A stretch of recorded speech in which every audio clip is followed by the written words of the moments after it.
vraiment travaillé en collaboration avec les CP disciplinaires et les récits nationaux afin d'accompagner les enseignants sur le plan pédagogique, didactique et technologique. Ben moi, en tant que national, je me pose la question parce qu'évidemment, j'ai pas de tableau blanc. Je sais qu'il y en a un dans le local en face de mon bureau, dans une salle pédagogique à la CSDM, mais on met tellement d'accent, nous, au niveau des aides à l'écriture avec les élèves en adaptation scolaire. J'ai pratiquement pas d'expérience au niveau des TBI. J'essaie de voir comment un national peut accompagner les locaux au niveau du TBI. C'est une question que je me pose. Alors, si vous avez des idées, au niveau de la clientèle, ça peut aller. Mais au niveau de l'expérimentation, j'en possède pas, je l'expérimente pas. Est-ce que puis on a vu tantôt au niveau du nombre de formations, si je peux pas me rendre dans une classe ou je peux pas me déplacer dans des écoles comme telles. Au mieux, ça serait dans mon local, mais j'ai un peu de difficulté actuellement à m'imaginer une contribution au niveau du TBI. Je ne sais pas que je suis contre ça, mais j'ai un peu de misère à figurer ça. Alors, si vous pouvez m'aider, je suis prêt aux suggestions. Bonjour. Dans des Appalaches, je suis Oui. local aussi. Alors, moi, je vais aborder cette question-là, justement, là, avec l'équipe, les CP disciplinaires chez moi. Et il n'y a rien de fait à ce niveau-là. Je vais aborder la volonté de le faire, de leur participation. Je m'en vais vers là. Moi, ce que je propose, c'est de peut-être construire des petites choses dans leur compagnie, qu'on se comprenne mutuellement et voir ce que ces gens-là peuvent apporter, s'ils peuvent apporter quelque chose. Moi, je suis à la commission scolaire de Dravers. Avec les nationaux, je ne vois pas vraiment ce qu'on pourrait faire ensemble. Par contre, dans ma commission scolaire, je montre comment ça fonctionne. Mais pour moi, c'est une grosse tablette graphique. Puis c'est à l'enseignant à utiliser son imagination pour faire quelque chose avec. C'est tout simplement un outil qui est là. C'est à nous de l'utiliser à bon escient. C'est la façon que je vois ça, moi. Donc, c'est plutôt le rôle de l'enseignant de s'approprier cet outil-là. En fait, une fois qu'on lui a montré comment ça fonctionne, parce que moi, j'ai décidé de leur montrer comment ça fonctionne, les principaux logiciels qu'on peut utiliser avec ça, mais après ça, c'est à eux. Moi, je vais me présenter, Nathalie Frigon. Je suis une récit locale à la commission scolaire Marguerite Bourgeois à Montréal. Et puis, depuis 2 ans, on a établi un plan de formation. Donc, nous, ce qu'on fait, c'est qu'on va travailler conjointement avec les CP disciplinaires d'une part, puis pour les récits nationaux qui sont intéressés à faire partie de l'équipe, je dirais que le besoin qu'on a souvent, c'est de cibler quelles sont les ressources qui sont pertinentes à utiliser par discipline. Si on prend par exemple l'exemple de Steve Quérillon, avec le dossier qu'il propose, c'est que moi, je verrais très bien regrouper des enseignants, par exemple, autour d'une table, des enseignants en univers social à notre commission scolaire, et puis qu'ils nous fassent cette présentation-là. Parce que ce qu'on a comme formation, la première journée, c'est justement l'appropriation de l'outil, mais toujours en contexte pédagogique. Donc, ils ressortent de là, on voit que la plupart du temps, justement, les enseignants vont l'utiliser plus comme un projecteur. Donc, on part de ce point de départ-là. Puis, je dirais que la deuxième partie, c'est qu'on a une autre journée de formation qui porte plus sur l'interactivité. Justement, on est en gros questionnement parce que c'est comme la deuxième année qu'on offrait la deuxième journée de formation. Puis, on se rend compte qu'il y a peu de transfert à ce niveau-là.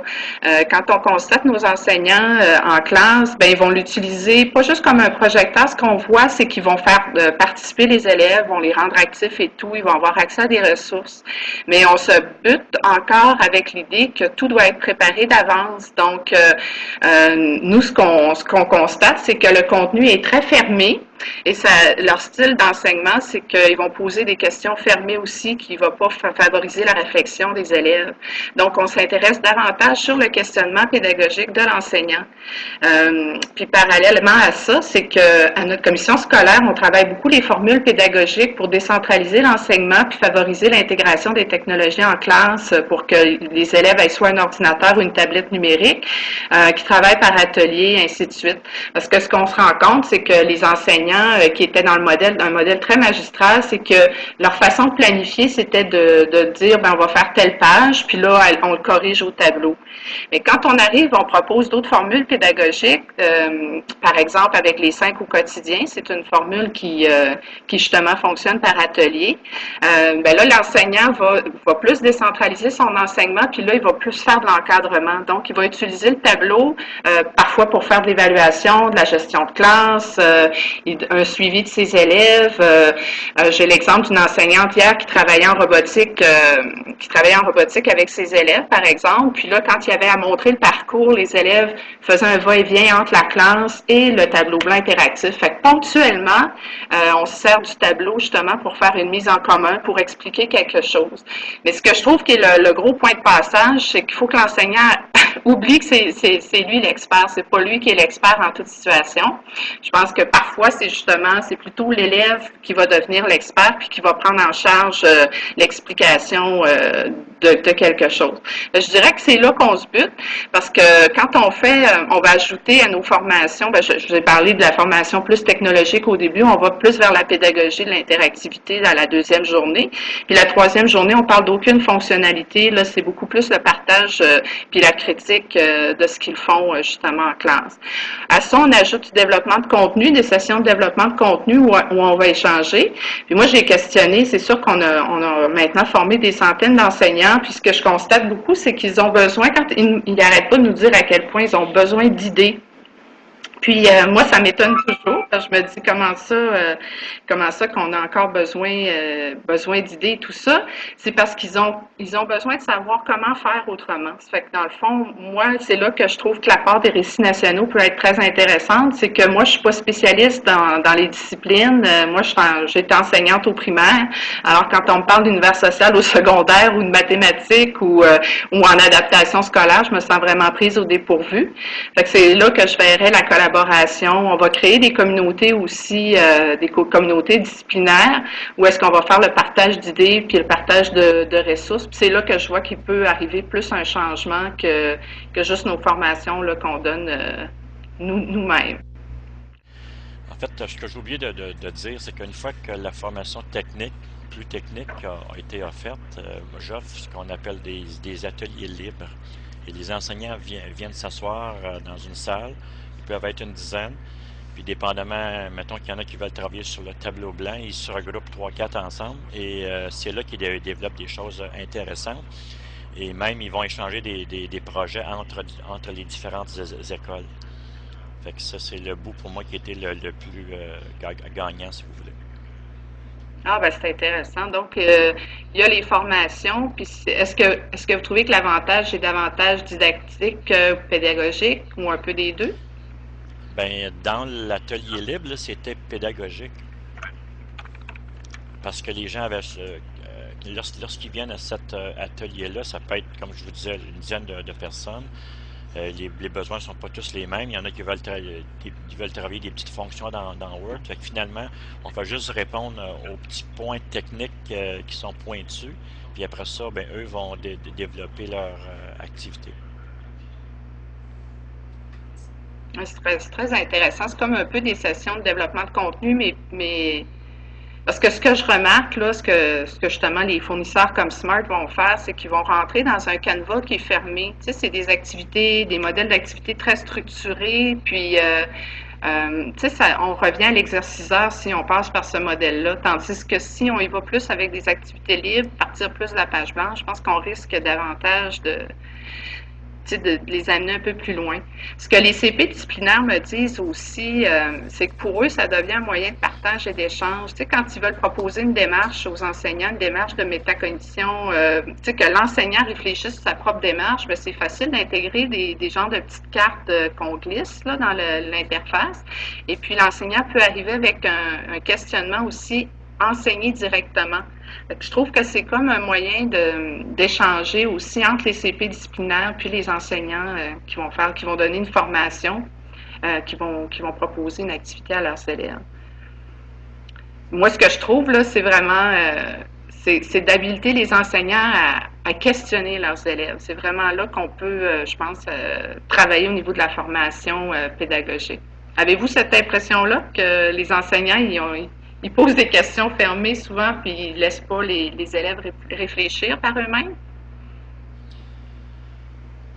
Moi, je trouve ça aussi. Oui, Jean. Oui, OK. Jean, je pense que tu voulais parler. Peut-être réactiver ton micro. Il faut recliquer 2 fois sur le micro. Est-ce qu'on m'entend? OK. Oui. Je ne répondrai pas directement à ta question. J'avais levé ma main un peu auparavant. Pour moi, le tableau blanc, il faut, si j'avais une contribution à donner en tant que national, puis je trouvais aussi votre présentation au départ, je la trouvais fort intéressante au niveau des modèles ou des étapes. Il y avait l'aspect didactique, mais il y a aussi l'objectivation. Puis on sait que c'est la difficulté au niveau des profs d'arriver à cette démarche-là d'objectivation ou d'enseignement ou d'apprentissage explicite. Je pense que c'est là aussi le point fort. Au niveau du TBI aussi, lorsqu'on parle de valeur ajoutée, pour le TBI ou pour n'importe quel logiciel, pour moi, la valeur ajoutée, c'est pas dans une façon de faire différente.